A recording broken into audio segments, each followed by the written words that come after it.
Hello, and welcome to Hey Boomer. My name is Wendy Green, and I am your host for Hey Boomer. And Hey Boomer is the podcast where we go beyond the surface, exploring the complexities of family relationships, maintaining our health, navigating caregiving, coping with divorce or widowhood, and embracing new relationships. It's the podcast that acknowledges the challenges and the opportunities that come with aging with a compassionate and realistic approach. So, our show today is about long distance caregiving, but I don't really have experience with long distance caregiving. So, I pulled together from some notes that I found on the internet. An excerpt from a woman named Carolyn Shepard that she wrote in the caregiver space. So some of what she said was, how can we be the most effective advocate for our family member when we're long distance? Do we have the practical knowledge regarding everything from where they do their banking to whether or not they have a do not resuscitate or a living will? Carolyn's own feelings of guilt from being away when she was needed was one of her biggest challenges. It was also excruciatingly difficult to leave her family members in a hospital, in nursing home, or in hospice care when it was time for her to return back home. She tried her best to make what felt like a lose-lose situation into a win-win. But she said it forever felt like she had one foot in and one foot out when it came to being at home or being with her loved one. Like so many of us, she tried to be a hero at first. She took her role as caregiver very seriously, and she wanted to master the twists and turns and do it all by herself. And she learned the hard way this wasn't realistic. She felt she was bothering people when she needed support or simply wanted to rage about her frustrations. What helped her the most was accepting and understanding that her feelings were normal.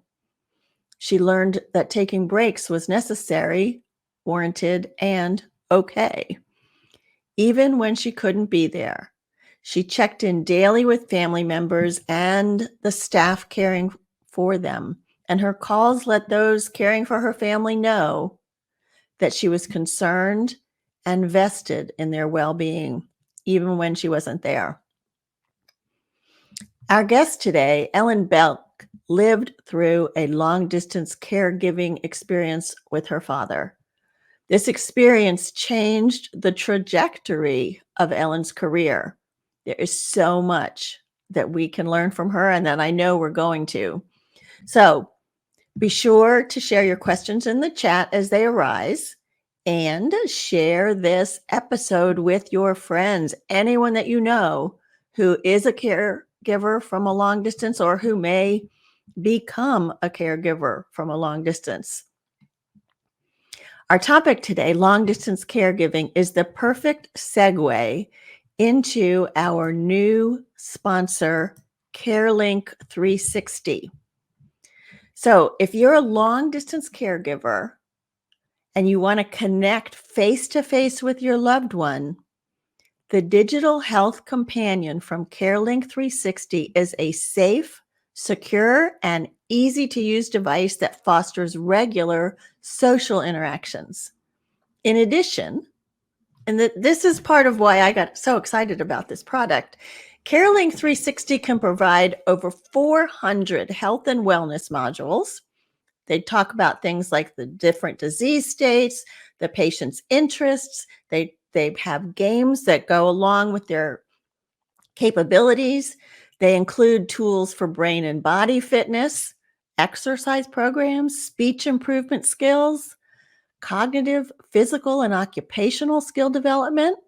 They also have reminders for medications, activities that are crucial for the well-being of your loved one. It's easy to set up It's designed, I love this part too, it's designed for the hearing and visually impaired, touchscreen navigation, so they don't have to be afraid of the technology, and it operates in a safe, secure, private, and encrypted network. I bought one for my mom, and so I am excited to let you know more about their experiences with it as we start to use it. So go to mycarelink360.com/ref, REF/boomer to learn more. And when you're ready to purchase, enter the word boomer, all in lowercase, at checkout to get an additional 5% off your purchase. I will put that link in the show notes. And one more thing before I bring Ellen on. You know that Road Scholar is my favorite way to travel. Last year, I took an amazing trip with Road Scholar to Costa Rica. And then I took my youngest grandson on a Windjammer cruise off the coast of Maine.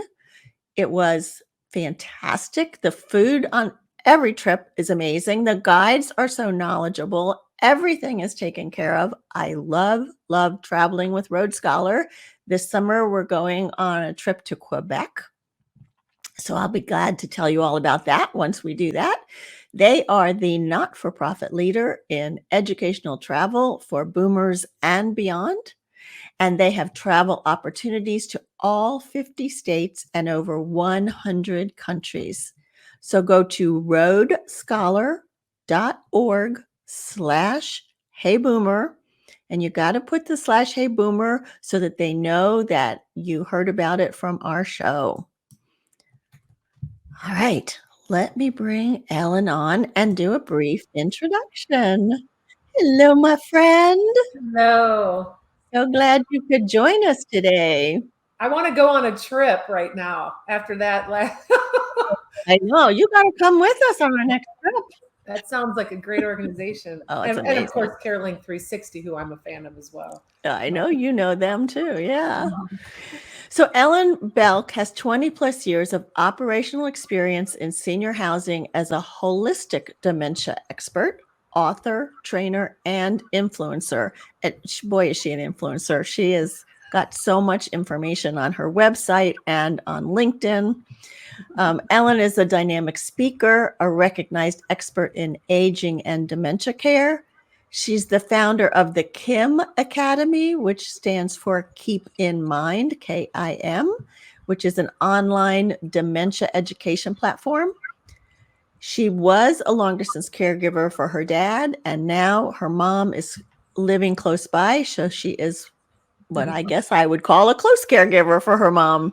So no one better to share the challenges and tips for providing the best care possible when you don't live close by. That would be you, Miss Ellen. Oh, yes.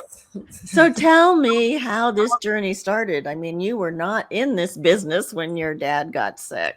No. Well, and actually, I always kind of, and I've written about where I kind of start with when I got the call in 2000, in the year 2000. However, as I was getting ready and kind of ruminating about being on with your tribe, I was impacted in 1996. My dad needed to have a hip replacement in 1996. I was in the process of, I was working in radio. I have a radio background, and I had been working for many years in the radio industry in Milwaukee, Wisconsin, where I'm born and raised. And but I was leaving the Milwaukee market to go to Charlotte, North Carolina, to work in radio there. And my mom and dad were both, they were, my dad wasn't even 70 at that point. But they were both scheduled to kind of drive cross country. I was going to drive the moving truck, but he couldn't. It turned out to have to be my mom and I alone, because my dad had that hip, that was the first surgery in 1996, was a full hip replacement. And so he just wasn't cleared by his doctor at that point to drive. So I didn't give it much thought. I was embarking onto this next new life. I went to Charlotte. I was working in media there, and I was there for about 13 months. And I got an opportunity to then continue my career in New York. But So, but there was that first thing that really showed that I have an aging parent. And at that moment in 96, it was like, oh, shoot, plans have to be altered and dad can't come. But it really wasn't until 2000. Now I'm living in New York for several years at this point, and I get the phone call that, and I had just spoken to my mom and dad just a couple days earlier as we catch up. I'm their youngest of five. I'm the youngest child of five. And I was kind of raised as an only child, to be quite frank. My four older siblings were all boomers. I'm an older Gen Xer, but I am a Gen Xer. So I'm younger than them, but I'm not a millennial so, by any stretch. So we were raised Catholic. So I was kind of like a Catholic oopsie. I came like more than 11 years after the youngest that's above me. And then the other three go up from there. So it really was, when I was in third grade, my older siblings were all in college. They were all out of the house. So I really was raised like an only child. And I had a very, very different experience growing up than all these four that had to struggle and share everything. And I was a latchkey kid. Mom went back to work. So all of that to say, I had a very close relationship with my parents. And when I got that phone call, just a couple days after in 2000 that I had just spoken to them 2 days earlier, they told me they had their bowling league. They were going to their bowling league that night, the night that I was speaking to them. Well, 2 days later, I get a phone call that dad had been rushed to the emergency room from a scheduled stress test.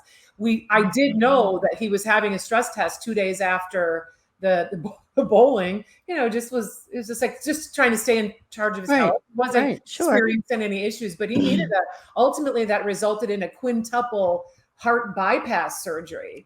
Oh my God. So shizzle got real at that point. And I'm in Long Island, New York. They're in Milwaukee, Wisconsin. My siblings were, I guess, I wasn't super close with them even in my New York days, but they were in the general vicinity, but there wasn't really huge relationships at that point.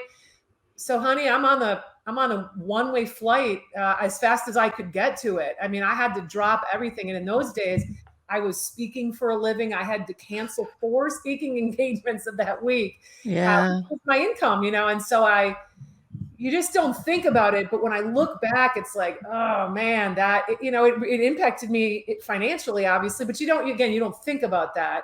And I ended up taking a one-way flight at that point, and I was home in Milwaukee for 10 days. And then I ended up booking the return. He got, cleared from the surgery. I took him to several post-op appointments. My mom was there, but now at this point, I think my mom was 80 and he was like 79. We're not young they're not young anymore. And even the compression socks that he had to wear, she couldn't get them on at first. So in those moments, you're kind of on adrenaline. Yeah. But then when the dust clears, you realize like, okay, here we are. Here we are. We're in it. Okay. So I have to ask you, you were in radio, right? You didn't have a healthcare background, and suddenly you're doing this caregiving 10 days there and then wondering and worrying what you need to do. Could you even be prepared? Like, what did you feel like you needed to know right away? I got to tell you, in that first, at this moment, I was just on adrenaline. Do you realize that in those 10 days I was home? And again, this isn't to bash, but I know you did talk about in your opening that there are family dynamics. You talk about that on the show just in general, whatever that looks like. Well, I never really thought I had family dynamics until I'm home in Wisconsin. And I'm the only one that lives out of state. And I'm there for 10 days. And it wasn't literally, Wendy, it wasn't until I got back to New York, 10, 11 days later. And I realized like, I never saw my siblings. Our dad just had quintuple heart bypass. I never saw them. So They knew I was in town. Yeah. And it was interesting. It didn't resonate at that moment that had all happened. And I was really alone. One of the things that my mom and I, and to this day, my mom and I, we work well together. We complement each other from a personal perspective. I am the mini me of my mom. So in that original instance, it was just like she and I, all hands on deck. And she was, of course, she was probably scared witless. This is her husband of, ultimately at the end of my dad's life, they were married 62 years. So we were, we were on the front end of that. In 2000, his life journey ultimately ended in 2016 because so many other things. The caregiving just never. There was that lax between 96 to 2000, but from 2000 to 2016, it was game on. Wow. Just other things kept. He ended up having from 1996, which I said was the hip replacement, to 2014. So that was 2010. 2010. There was. In that 14-year time span, he had 10 surgeries from hip to another hip to aneurysm to the heart, obviously, 10 surgeries under full anesthetic. So there's a thing that I'd like to say to adult children. Whatever the situation is, as our older adults in our life, whether it's parents, grandparents, whoever it is, lovely aunt that we love, whatever, as they start to have more and more under full anesthesia surgeries. Now, that's a thing. You can have, local and all that, but I'm talking, you're knocked out, you got anesthesia. It can, and in our instance, it absolutely did. It can not bode well for you in the long run cognitively. I'll just leave it at that for right now. Yeah. Yeah. So what did you were leaving back to New York. What did you feel like you needed to know right away or get in place right away before you left? Well, the food had to change. So we cleared out the cat. I mean, it's not like they were awful, but they're Midwestern, Dad liked his ice cream. They're a silent generation. They're the younger end of the greatest generation, both my mom and my dad. So, and they were in Wisconsin, so there was lots of meat, lots of cheese, and lots of ice cream. And it always had been kind of a joke at how Dad liked ice cream, and so here we are.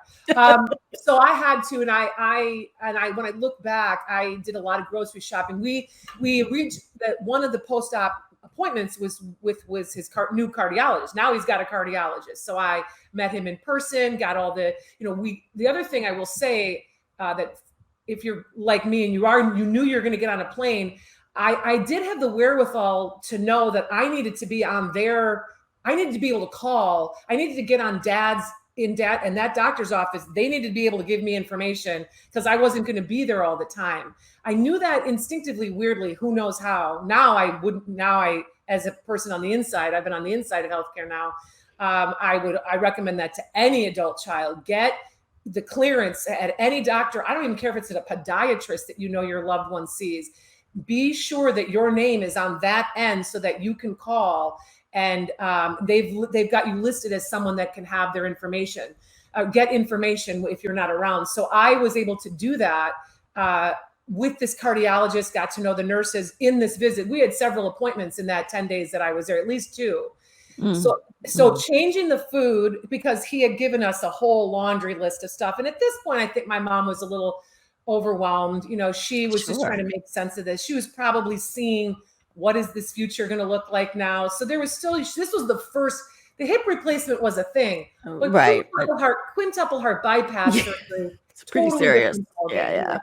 So it was getting the diet, the food that at least, that needed to be now present, and then get kind of organized on that and get to know the doctors, at least those immediate ones that he was dealing with predominantly at that moment. I get to know them and let them know this, and we exchange, I had my information. Fast forward to now, here in 2024, now you have like portals. We are not only am I been a long distance caregiver, but we are in active caregiving mode here between my husband and I. Both of his parents we're on, and my mother, we are on the portal. That's how we call it here in the Carolinas. And so we have access to their medical records that we can actually see test results in real time. Back in the old days, do you know that those doctors were mailing me? They were blacking out my dad's name and its information, and they were mailing. I had to wait like 9 days or whatever to get it. But it was what it was at the time, and that's how we navigated it. Right. But still, to get on the portal, you'll still need the permission. 100%. Yeah. So that's great advice. Thank you for that. So you had mentioned to me that you also took time kind of making their home safe for them now that they were getting older. So what did you know to do about that? Well, the me coming home in 2000. So the surgery was in April, and I was there, as I said, in April, and then I went back, obviously, after those 10 days. Well, I still was a citizen. So that was 2000. I was still a citizen of New York on 9/11 of 2001, and I was in the broadcast industry. The show that I had been co-hosting at that time in New York had been canceled. Another side story, on Christmas Eve of 2000. So on Christmas Eve, we're told this is your last night on the air. Yay. So Merry Christmas to me. Merry Christmas, right? Yeah. So I already was navigating that. Now I was still getting, some compensation because I was under a contract. But that being said, when 9/11 happened, several months later, I was unemployed I was always working. I was always a hustler, but I wasn't full-time with benefits in any way for about 6 months when that incident occurred. It was then, Wendy, that I transitioned. I had my aha moment. Like, this has been great. New York has been awesome. I was a fish to water there, make no mistake. But it also, I had stuff going on at home, and now the world is collapsing. I needed to recalibrate. So I did go back home to Wisconsin. I actually lived with my parents for a little while until I bought my condo. But it was then, Wendy, that I transitioned into healthcare. There's a lot more to that. I didn't know what I didn't know. I just knew I didn't want to go back in radio because my radio career had started in Milwaukee. And now when you work in New York, you kind of become like you don't want to work anywhere else. I know that we have that, probably that attribute. But that being said, it was bigger than that, though. Life just felt really real to me for all the reasons, just what was happening in my familial life, but also in the world environment. I had lived through that, and I was bruised. I had been in the city, so I was bruised. But anyway, that being said, I did land, interestingly enough. Took a little while, but I ended up landing in a skilled nursing center. I didn't know what I didn't know. I just needed to work. I did want to go into healthcare. I did, in my mind, I'm a communicator. I was published in New York. I just felt like, well, I can craft a message. I would make a great hospital spokesperson. I believed all that. Yeah, nobody believed that. So for months, I got PR, interviews and marketing, because again, big personality, big voice, but I was just trying to land somewhere, and I ultimately landed in skilled nursing, which then led to adult day, which then, as I'm growing now in Milwaukee in healthcare, and I ended up landing with Ascension Health. They weren't called Ascension then, but they are now. And I landed at one of their largest at that time, what we call a continuing care retirement community, everything from independent houses on like 40 acres of land to end of life nursing home, and everything in between, assisted living, memory support, and adult day. So I got a great opportunity in the 3 years that I worked there.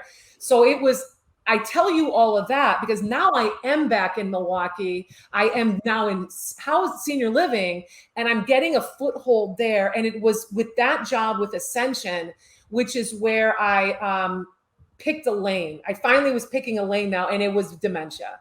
And so they back in those days when they invested in your success, unlike our current climate, but I was sent to continuing education credits, because here again I was a college graduate, but I didn't know anything from anything about dementia or anything. Right. So, but they believed in me. They believed that I was coming in with and I was starting to make inroads. I was having the creativeness. See, this is where, from a senior living perspective, I always tell my senior housing providers who have now turned into my clients as a consultant, but don't turn your back on people that don't speak healthcare, because so many of us, there's some certain qualities that you can bring into the industry. Like I had creativity and this no fear attitude.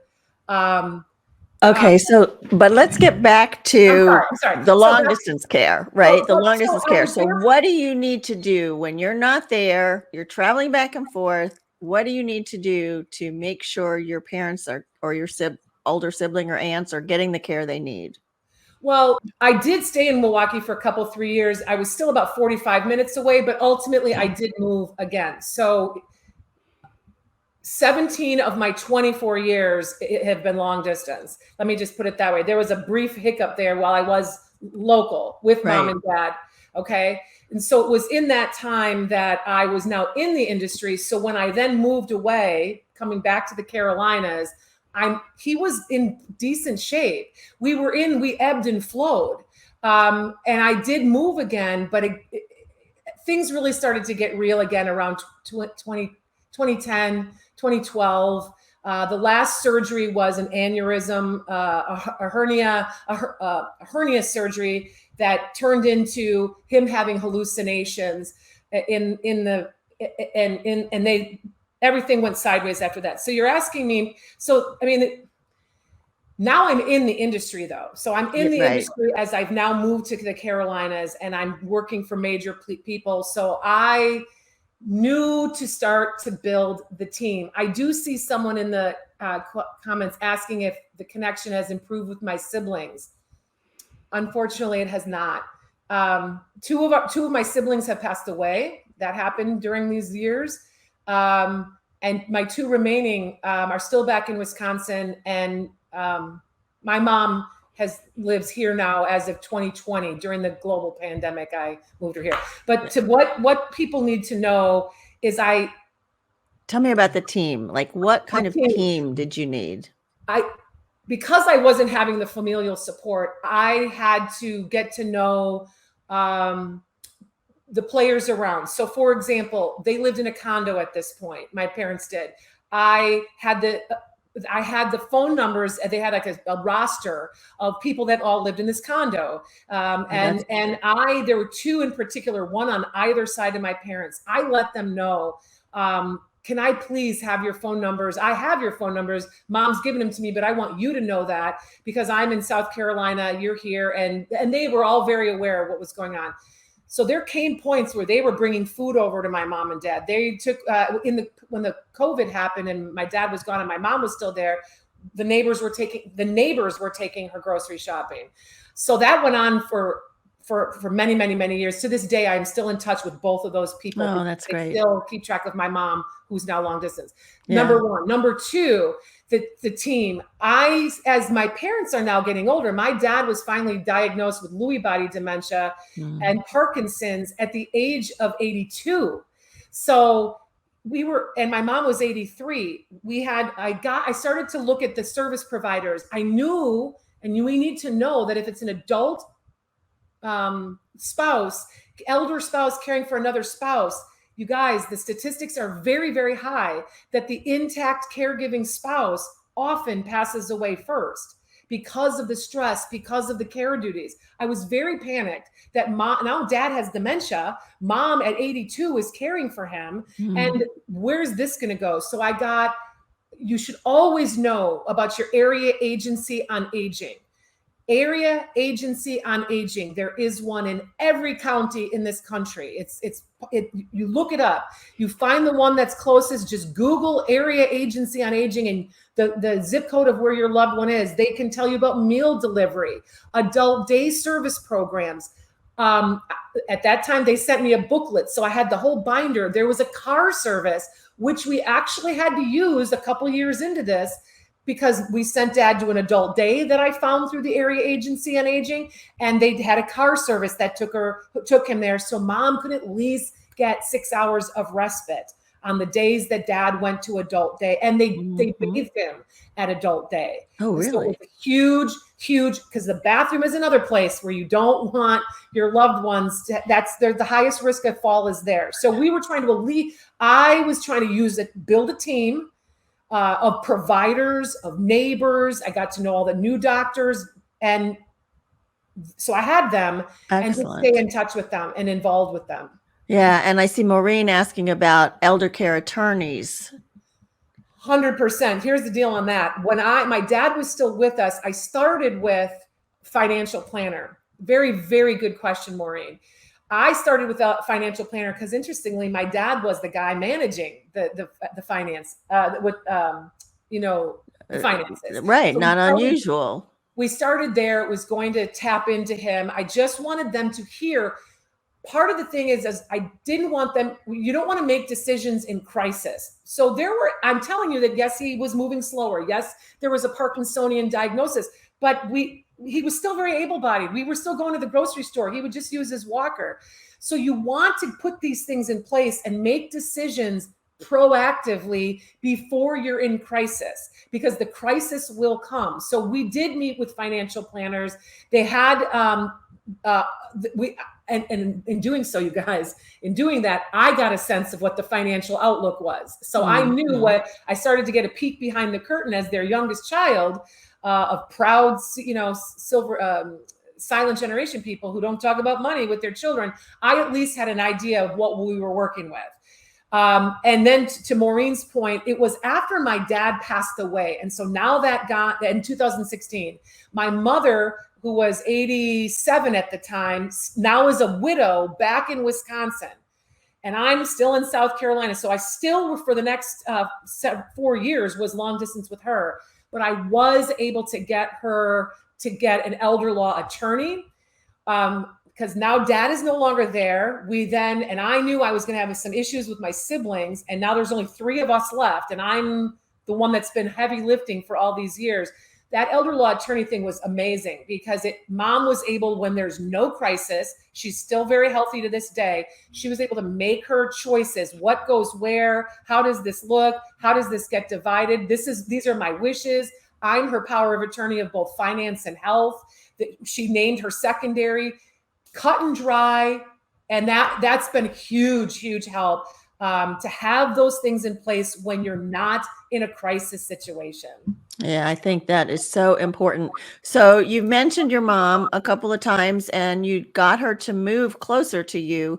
Was that a big challenge? Yeah. I mean, she's from Milwaukee. She lived there all her life. Born and raised in Milwaukee. She was holding the hand of my dad when he passed away. I was there as well. So we had that story. And I mean, I knew, like, after the funeral, I couldn't have the conversation. No, right. Boy, did I want to, because I knew, and she again. So it was, to answer your question, dad passed away in July of 2016. It wasn't until the global pandemic that shut down the world 4 years later, even though many conversations, some of which I did not handle well because I was highly emotional. I did not want us to be making long distance moving conversations in crisis. I've always tried to be proactive in all these years to try to get in front of issues before they become crisis. Millie, my now 95-year-old mother, Millie wasn't having it back then. So it was when the world shut down. She had 2 remaining children within 20 miles. She didn't see them. Her neighbors, who are also boomers, lovely, like I said, to this day, still in touch with them. They were taking her grocery shopping. They were helping. It's not that my siblings, if they ever see this, they would not like this presentation of them. My brother helped, but he would drop a grocery like twice or 3 times. He put the groceries outside of her door. So all I'm visualizing is my 91-year-old mom has to pick that up. I mean, it still wasn't ideal. So all that to say, I get a phone call maybe 6-7 weeks into the pandemic. It's telling me, Ellen, I've sold my car to Carolyn, one of the neighbors. I'm ready to move. Okay, now she has sold her car. So now the clock is ticking, because this is a woman that was still driving. Wow. Thank God my career began back there, because I had to help facilitate the sale of this home with a realtor I had met back in those days who specialized in senior moves. I reached out to him. We had a Zoom meeting with him.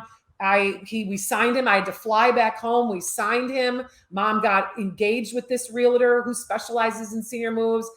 We had to start to get the house ready, and voila, she got four all cash offers on the first day. So by October, she was moving, and she relocated here October 12th.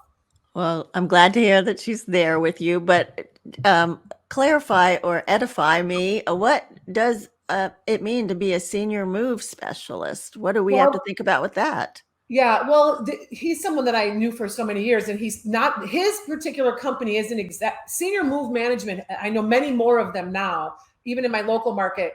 They help facilitate the move, so they can help pack your stuff up. They can order the trucks. They can get your stuff there. They kind of handle all the details. If you want some stuff to go to Goodwill, or if you want some stuff to stay behind for a family member, that's what that part is. The gentleman he did all that, but he also was a realtor. He had even a heightened, he really helped us. I'm sure there's senior move managers that have figured that out, that helps them too, because then you are a one-stop shop. So I had this benefit, he's back in Milwaukee, of this one-stop shop where not only could he list my mother's house, but then he had the move managers that were on his staff. And so we signed that contract. We were able to sell the house, pack the house, take stuff to donation. I mean, it was, and that was happening. That was happening while I was long distance. I can't imagine trying to downsize a house that she lived in for 60 years. Well, she was in a condo now. They'd already moved, so this wasn't the house that you were all raised in. Okay, but make no mistake, it still wasn't easy. To your point, yes. Yeah, I bet. So when your dad got sick and all of this, did you know anything about the insurance industry and Medicare and Medicaid and how did you go about getting some of that covered? Well, so he, through his job, they were already Medicare, well into Medicare, qualified, obviously. And he had a supplemental, which to this day, I'm her person now. So they had good insurance. They really did have good insurance. I didn't, I'm blessed. My parents were able to private pay for things that, they didn't, that weren't covered. If there was such a thing. Yeah, because they probably didn't have long-term care insurance. They did not. Now I will tell you, there came a point, while Dad is still alive, I'm long distance, Mom is there. There did come a point where she knew that it was too much for her, and his journey was transitioning, and there was a point that she was decided to put him in a brand new. He was literally the fourth person that moved in there, back in there where they lived, 2 miles from their home, just had been built. It still had the new car smell, and it was memory care only. So it was a specific for his situation. He was the fourth person to move in there. He lasted 3 weeks and his life journey ended. Yeah. And I was, like I said, I was there. But that being said, that was private pay. And we were looking, and this is 2016, we were already well into the 7,000 plus at that point for 3 weeks. So to your point, I knew they could afford that. I now had a better picture of what was going on. But I knew this is where things got really tight, Wendy, because when you have two parents, and Mom she was still doing water aerobics in the pandemic, prior to the pandemic, before she moved here. So she was able to rebound after those 4 years of heavy duty caregiving, and she got her swagger back. But at that time, I'm trying to make decisions like, okay, this is $7,200 a month, and I'm looking at their finance. How long can this go so that she can live and not be destitute when this is over? Right. Those were things that were happening in my head, and I was starting to try to figure out what that game plan would be like. But so did you get assistance with that, Ellen? Did you get financial assistance with figuring out how to manage that? Did you get emotional assistance for yourself? I mean, I guess I'm asking, as an adult child, what kind of help do we need to help us get through this? I'm not to this day, my siblings have no idea how anything got paid for so I don't have, how I can answer that is, number one, you really do need to have some sort of a picture. And I know these things are overwhelming. The one thing I will say you have to also know is I'm in this business too. So not only am I a child dealing with it, but professionally, I'm the operator helping other families move into our buildings that I'm involved with. Mhm. So I have the insight and the knowledge of what it takes. Now, does it still mean it's not? And my mom, true story, my mom is a former accountant, so she's good with numbers too. And there came a point, especially after Dad's passing, and as we were prepared to sell her home, she just opened the books and let me have at it. So it really, I managed our own household budget. And again, there was, in our situation, I'm very blessed, there was money that, I mean, it's not going to be indefinite. We're not bajillionaires, but Right. they had squirreled away enough that Mom is, So when you get people coming to you that are, dealing with their parents and their health care and their move and all, like, what would be 2 or 3 pieces of advice that you would give to them as they're starting this journey? Number one, to what you said before, and to my philosophy, you have to have the team. I know people are going to get worked up about the fact that too bad my team doesn't come from my immediate family.